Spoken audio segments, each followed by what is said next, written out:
That's the shit in From the 757 to the 713, where you know we stay whipping through the streets. Some will call it swinging bang, some will call it slow ride. I just call it cruising to the beat. It's the Cruising Podcast. Cruising to the beat. It's the Cruising Podcast. Cruising to the.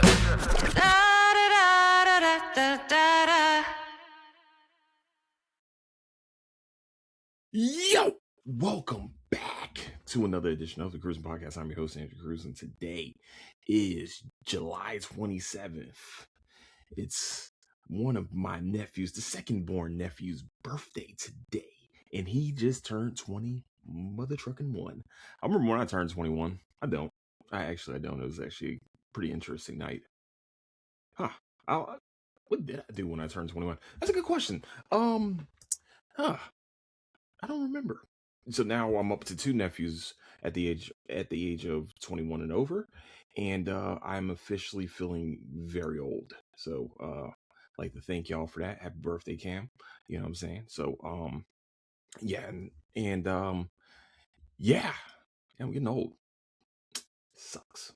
No, I'm joking. But what I can tell you guys today is today's episode is going to be about the Odyssey review. We're doing a whole Odyssey review, and then also maybe Furious, but I don't think I'm going to do Furious today. I think this might just stick with Odyssey today, because I'm going to add some little diatribes in here and there about the Odyssey. So, and I've also told you guys that this was probably going to be its own episode. So it is.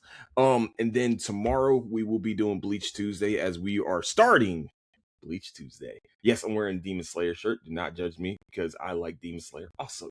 So whatever. You know what I'm saying? That's just where we're at. And then, yeah, that's about it. That's all we're going to do. Odyssey review. So with that, where you can find the Cruising Podcast is on Apple Podcasts, Spotify, Patreon, YouTube, and everywhere else you can find podcast needs. That's where you can find the Cruising Podcast. Also, you can find latest updates of the show is on Instagram at Cruising Podcast, also on Twitter at Nicetown Finance. Yes. All right. I was supposed to have an interview today. Due to technical difficulties, we could not get the interview done. So hopefully we get it done next week. You know what I mean? That's all it is. Hey man, life is about trials and errors, man. That's all it is. We trying our best. we all are trying our best to do our thing. So yeah. So hopefully next week we will have the interview. Very excited for it, and he seemed very excited about it too. So it was just, you know what I mean? Just a bad.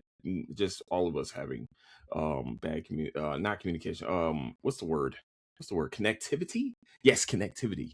Because for some reason the internet's been kind of a little wonky, because we were supposed to get hit by that hurricane. I thought we were getting hit by a hurricane or tropical storm or wherever it was supposed to be. That didn't happen. So that kind of sucked. So it is what it is, man. It happens to the best of us, yo. So hopefully, you know, we can connect next Monday. So very excited about that.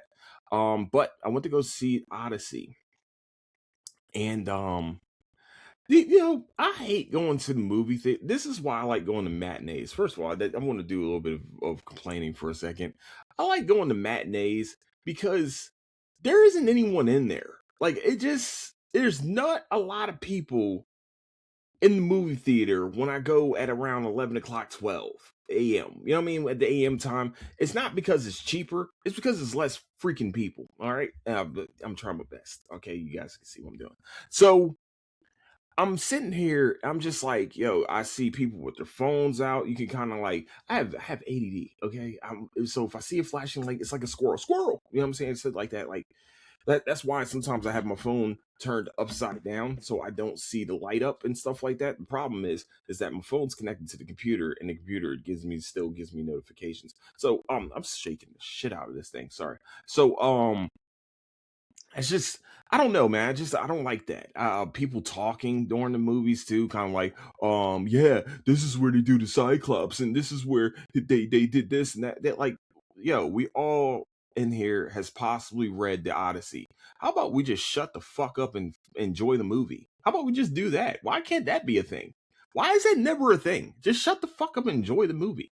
I've never understood that. It bothers the hell out of me. And so I'm sitting here watching. I'm just like, every time some part of the story from the Odyssey is about to come up, this person just not even yells out, they just says out loud what's about to happen. You know, not what about to happen or who's coming up. You know what I'm saying? Now, if I was a person that is just a Christopher Nolan fan, never read the Odyssey in school or the Iliad, first of all, your school sucks if that never fucking happened. Second of all, then maybe like you might be spoiling something for this person. Like you never know who next to you has done it, has read the stories and stuff. So when I'm sitting here watching it and someone keeps talking about what's about to happen or any like thing that's about to come up, it really bothered me. It really bothered me more than anything else in the world. I don't like that. Not one bit. But that's just gonna be my little bit of bitching. Actually, I got one more bitching. Odysseus second in command was the most annoying fucking character out of everyone. Like Robert Pattinson's character was supposed to be annoying. He was supposed to be a dickhead, and Robert Pattinson played the shit out of being an asshole role. I loved it. The second in command, I wish I knew his name, the character's name. I never really got to I didn't really hear the character's name. I know the actor. I don't know the actor's name either, but that actor and everything he plays pisses me off. I don't know why. Maybe that's because he's good at that makes it a good actor to me. I guess because he's always the bad guy, like the secret bad guy or some shit like that. And to me, he was the secret bad guy. Like every time Odysseus tells him to do something, there was like this, he has to say something. And to me, it was like, that is the king of Ithaca, not the grand general of Ithaca. That motherfucker is the king. And you're talking back to him and you're talking about doing a mutiny. I'll be like, bitch, who you on mutiny against who, nigga? That's what I would have said. You know what I'm saying? That's why if I was Odysseus, you know what I'm saying? That like, I just got y'all through a war. Like, I just led y'all through one of the most terrible wars in that time's history. I led you to this place. We all been fighting together for the past 10 years. We've all been around each other for the past almost 15 years. I need you to go sit the fuck down and shut the fuck up when I tell you to do something. That's how I feel about it. Because I led you out of the fire. Like, you guys survived a war where a lot of people aren't coming home from. That's what I'm trying to understand. Like, why aren't you shutting the fuck up? Because I got you through that. That was me. I came up with the Trojan horse. So what I liked about this was the difference between, I mean, not the difference, the switching of the story, sometimes showing Tom Holland's character and then also showing Odysseus going through his trials. I love that they stuck with the supernatural origin of the Odyssey. I'm glad they didn't try to make it realistic. Like, oh man, this is gonna be, realistically, they didn't fight a fucking Cyclops. Realistically, you shut the fuck up. That's how I feel about it. That realistically, where's a real Cyclops? Is really a giant Cyclops that has a flock of sheep, and maybe it was a giant Cyclops with a flock of sheep that somehow was the son of Poseidon. That might be something that happened, but I like that they didn't try to be like historically accurate or anything like that. They told the story as it was supposed to be told. It's a fantastical story that happened. That's a fantastical story that was told throughout time. Remember what Odysseus says at the end. Like, we don't have enough people to write anymore.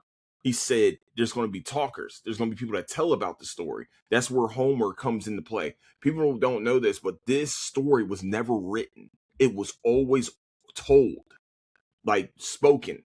Like Homer spoke this story. That Iliad was a spoken story. So it was just written down later on. So you never know what actually kind of happened, because it's kind of like the telephone game, but we're playing thousands of years of the telephone game. Well, 1,000 years, hundreds, thousands. It should be thousands. It's not the 80s. It should be, it's before Christ. So almost thousands of years, you know what I'm saying, of auditory stories being passed down. So we don't know what the real story is, but the fantastical part was the one that was written down.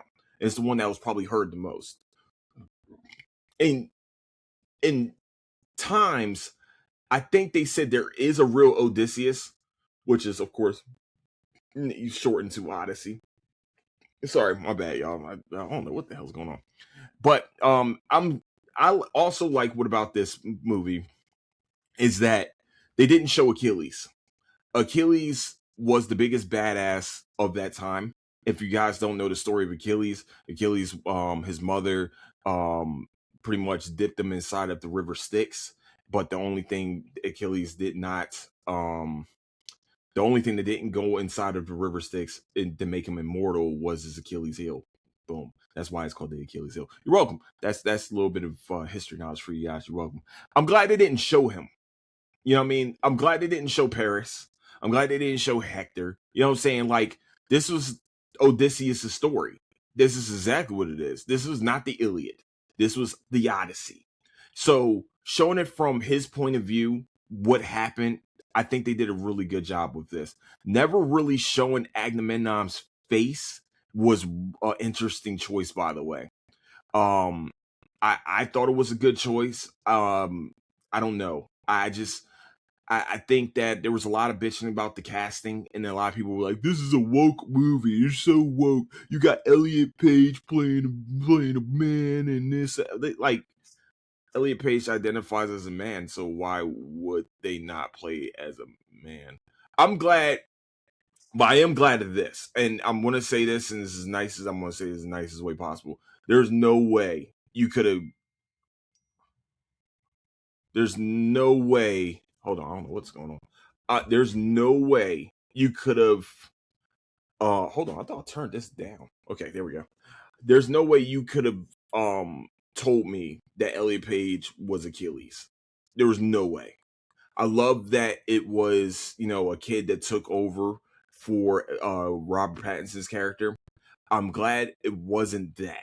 I'm glad that was the story and not being Achilles, because it would have made zero sense to have Achilles in this movie. Like, first of all, and secondly, I would never believe that that's Achilles. Like, this is the baddest fucking warrior.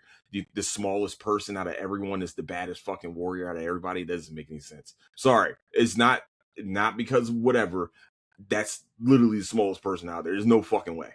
Like, Brad Pitt made it hard for us to imagine Achilles as not one of the biggest motherfuckers out, not one of the like most athletic biggest motherfuckers out there. There's no way. You couldn't tell me that. So I think Brad Pitt killed that role, and you can't really replace that role. Like, this is like, it's like the Joker. It's very hard to make a new Joker after Heath Ledger did the shit. Like, we know what the Joker is supposed to be now in live action, and it's supposed to be Heath Ledger's Joker. Somebody just wants everything burned down. Like, that's what we have grown to see. So due to Troy, we know what Achilles is supposed to look like, and that wasn't going to be it. I'm sorry. It's just that I wouldn't have. It wouldn't have been unbelievable. I'm sorry. It's not out of disrespect. Well, kind of a little bit of disrespect, but like, you can't tell me that somebody that small, like smaller than fucking Odysseus, is the baddest warrior of all time. I just couldn't. I couldn't believe that. But I did believe that that's, that was the little boy from the lottery, and I think that was a really good. That was a good plot device right there, that he had to pretty much atone for that death. He was like, yo, I couldn't tell you anything, because if I would have told you, you wouldn't be able to sell the secret. You know what I'm saying? You couldn't tell nobody that we was inside the Trojan horse. He said, yeah, I was in there. I was in the horse, and I smelt your blood and all the rest of the shit. It sucks that that's where they died. It's kind of fucked, in my opinion. I think this is his second role as Elliot Page too. So, think they, like, to tell the truth, really good job. Like, everybody did a good job. This was a great ensemble cast. I think they really did a very good job with casting. You know what I mean? Lupita Nyong'o being Helen of Troy. Everybody's like, oh my god, it's such a no, Helen of Troy's not black. Who gives a fuck? It's a fake story. It's a fake story, possibly. Like, you really think, did you see when's the last time anyone's seen a fucking giant cyclops? When's the last time you seen a whirlpool and also a fucking Hydra type monster that only takes 6 people? You know what I'm saying? When's the last time you heard sirens, the siren songs? I mean, like, when's the last time you heard any of that? You know what I mean? And when's the last time you pissed off Poseidon? Like, that's just what I'm trying to understand. Y'all are, like, people want shit to be what it is, and it's just like, bro, this is a new look at the Odyssey. This isn't fucking Troy. So, to me, I love that they brought to life a story that I read, a story that I enjoyed better than the 90s. I think it was like a 90s or 80s. I've seen that. I seen that one. I seen that before I saw the Iliad because they that was during school. We saw that before we. The Iliad, the fucking Troy. We saw that before we went to go see Troy. I went and saw Troy in school, in high school. Yeah, it was good. Yeah. That's what we did. It was kind of cool. It was enjoyable. It was a great movie for for almost a 3-hour movie.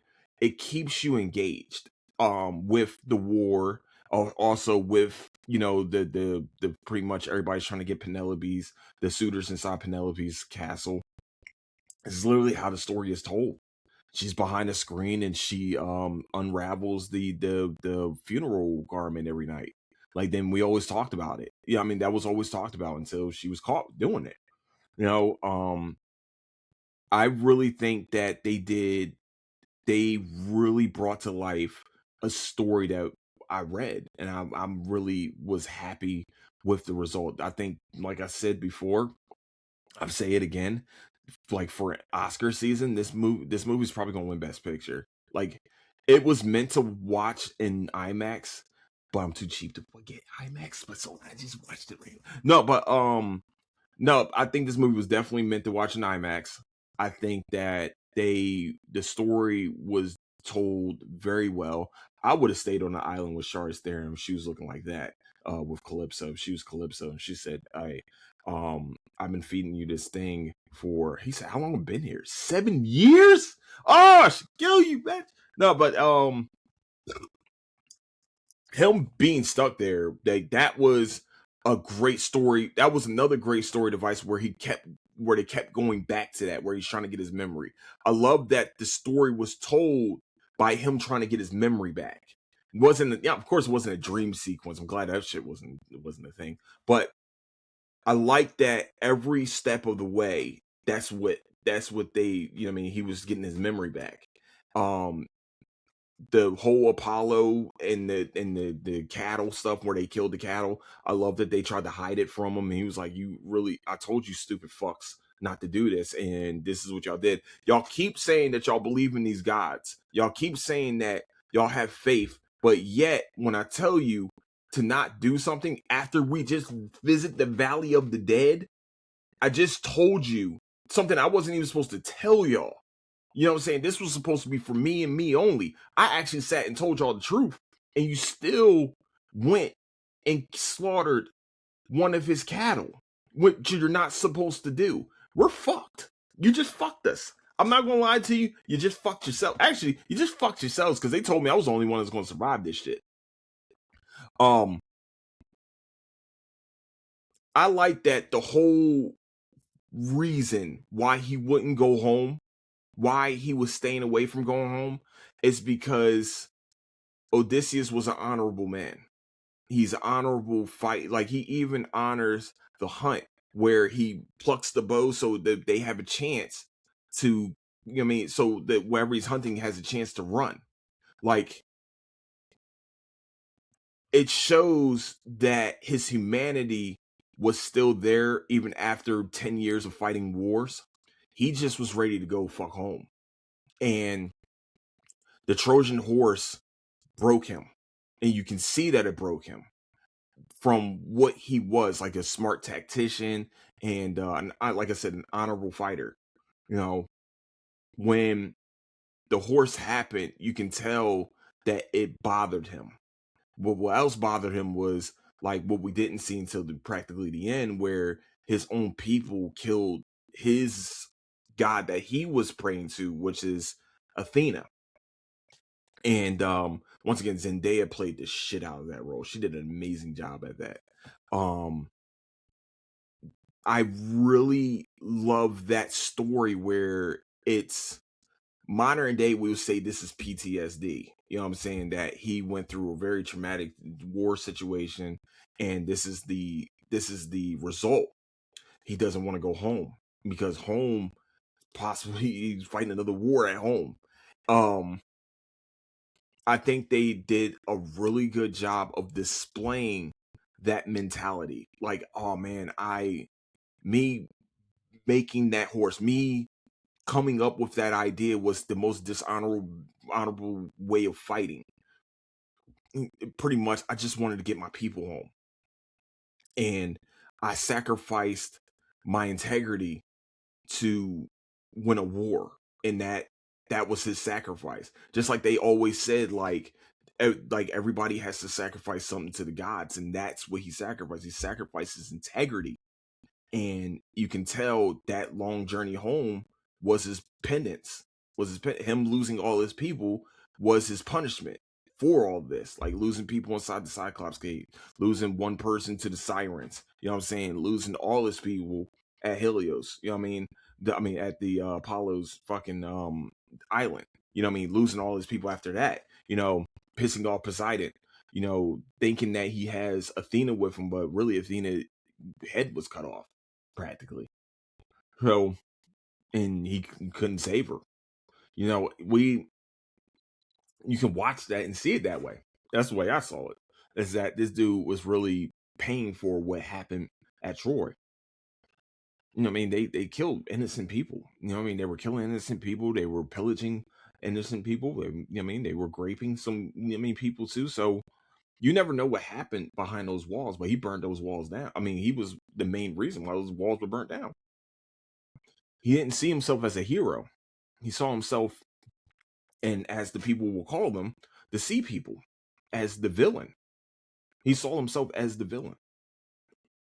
Think about this, yo. The only reason why Agamemnon went after Troy, it was not because his brother lost his wife. That was the reason. That was the ultimate reason that allowed him to go after Troy.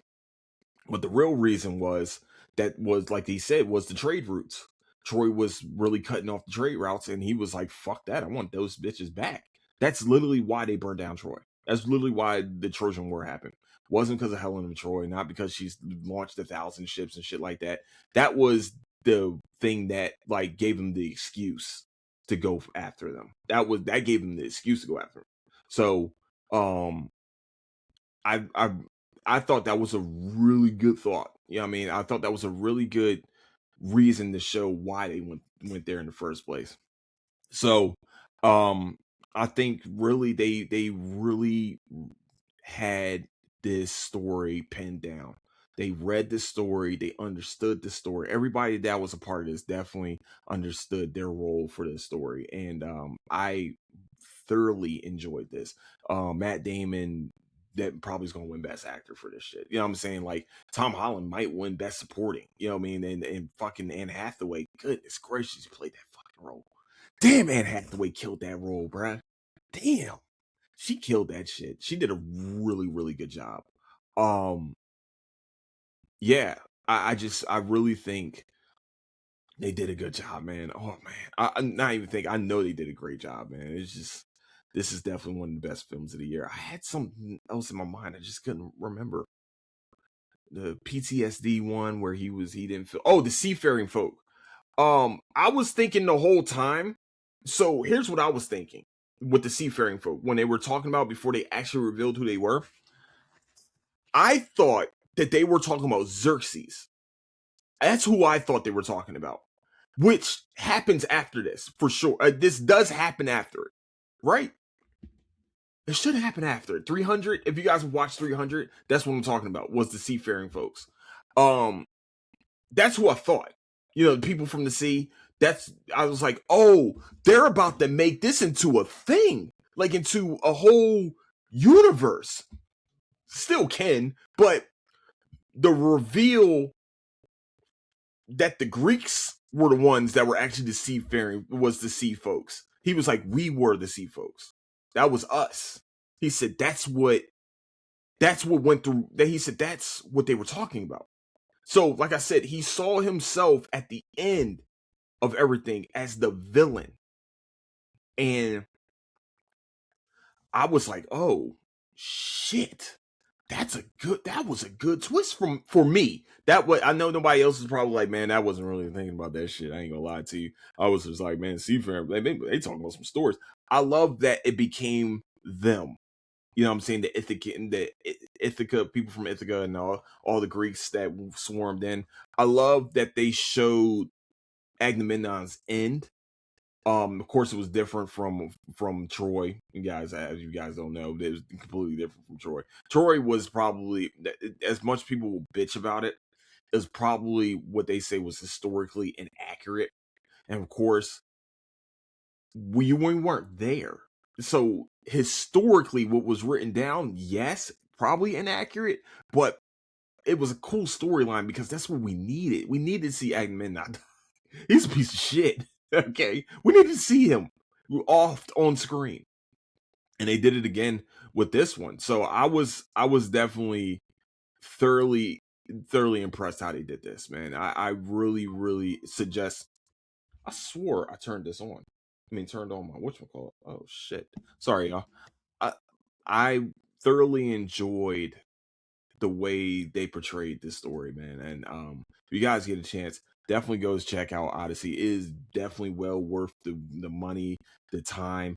It is a 3-hour movie, so you better be ready. That's all I have to say. Don't get big drinks. Or I finished my popcorn though. I thought I wasn't going to be able to finish popcorn, but I did. I finished it. So you know what I'm saying? This is what I do. I get a big bucket of popcorn, see what happens. You know what I mean? For a 3-hour movie, finish that motherfucker. I ain't gonna lie to you. I didn't finish it. I mean, I did a good job. But also, lastly, the most badass scene was the last little fight that happened with him and the suitors. That was fun to watch. I thought he was dead. I ain't gonna lie to you. I was just like, man. He was like, yo, I couldn't like. I love that he felt the guilt of his people dying and not being able to give them a proper burial, and then him keeping that promise. That would, like I said, it just showed Odysseus's fucking his. I'm trying to think how I'm going to say it. His honorability, or his integrity. You know what I'm saying? How honorable of a person he is. He allowed beggars to sit inside of his castle. He, you know what I mean? He was getting trained by a guy that was blind. You know what I mean? He had him like take care of his dog. He made sure he got back in time for his dog, you know what I mean, for the dog to pass away and everything, man. It was sad, man. That part almost made me cry. I ain't gonna lie to you. I was like, man, fuck, man. As soon as I saw his tail go, I was like, why?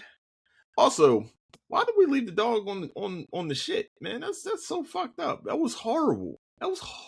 Sorry, my bad. They were throwing dogs off the cliffs. What the fuck type shit? Yo, back in the day was a little fucked. I ain't gonna lie to you. Those times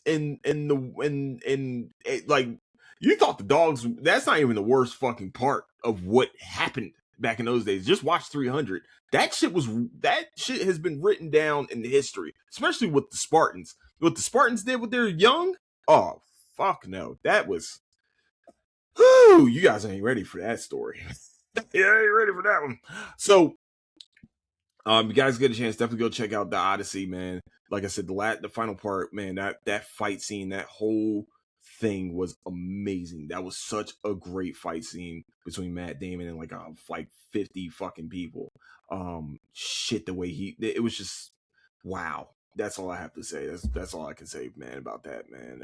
Yeah, that was great. So with that, I like to say definitely go check out the Odyssey. It was not what some dumb fucks were saying was a woke movie. It was not. You're a fucking idiot, and you know who you are. Whoever said that stupid ass shit. So once again, where you can find the Cruising Podcast on Apple Podcasts, Spotify, Patreon, YouTube, and anywhere you can find podcast needs. That's where you can find the Cruising Podcast. Also, for our latest updates to the show is on Instagram at Cruising Podcast, also on Twitter at Nighttown Finest. And also, we are doing Bleach Tuesday. Tomorrow, we are reviewing the first episode of Core 4 / the final season. the final season of Bleach, 1,000 Year Blood War. Sadly, we only get 10 fucking episodes, and 3 of them have already been shown in theaters. So here we go. So with that, I like to say, I love you guys. Don't do anything I wouldn't do. I'll catch you guys later. Deuces.